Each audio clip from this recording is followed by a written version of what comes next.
What's up, YouTubers? This is Max here with your week 13 warm-up. This week we're talking about mental heuristics. Heuristics are basically shortcuts that we use in our reasoning or in our judgment. Right, you basically um, get presented with one question, you're asked to make a judgment, and you kind of replace that with an easier question, right? So in the recognition heuristic, it's basically you're asked a question about like what's the best thing or like what should I do, and you answer rather than going and searching out all the different possible options. You just think, well, what do I know about, and then out of those, what's the best?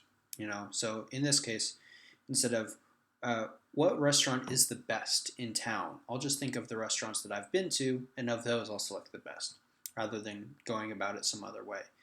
And then there's the availability heuristic, which is essentially asking a question about frequency, right? How often do things happen? How likely is it that something will happen? And that's basically the idea that if you can recall an instance of that happening pretty easily, then it's likely to happen pretty often. And if you have a hard time with it, then it probably doesn't happen that much. Um, so I'll just go ahead and talk about one case where the recognition heuristic could be employed and one where the availability heuristic could be employed.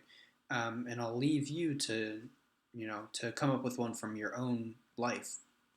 So imagine that we're thinking about authors, right? And we're thinking about how many novels that some authors have published. So one question you could ask me is, hey Max, how many novels did J.D. Salinger publish? And I'm like, okay, well, I know he's got at least one, right? He's got The Catcher in the Rye.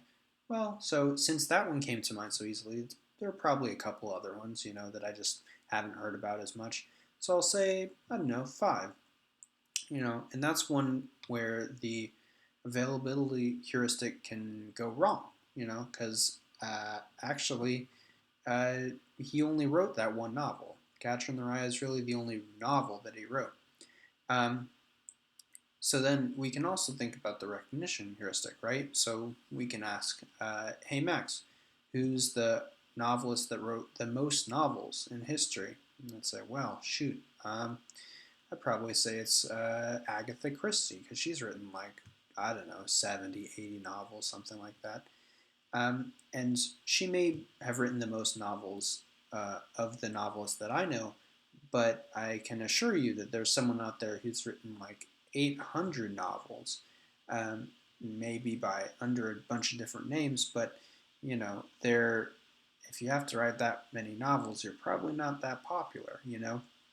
So, uh, right, in that case, uh, I'm going only on the things that I recognize, and that's limiting the scope of options that are available to me.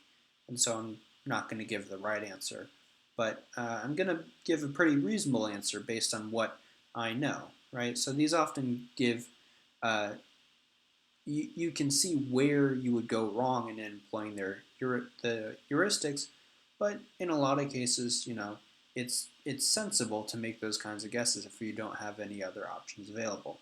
So that's really the whole deal with these two heuristics. I know that we'll be talking about two more next week, so I'll see you then.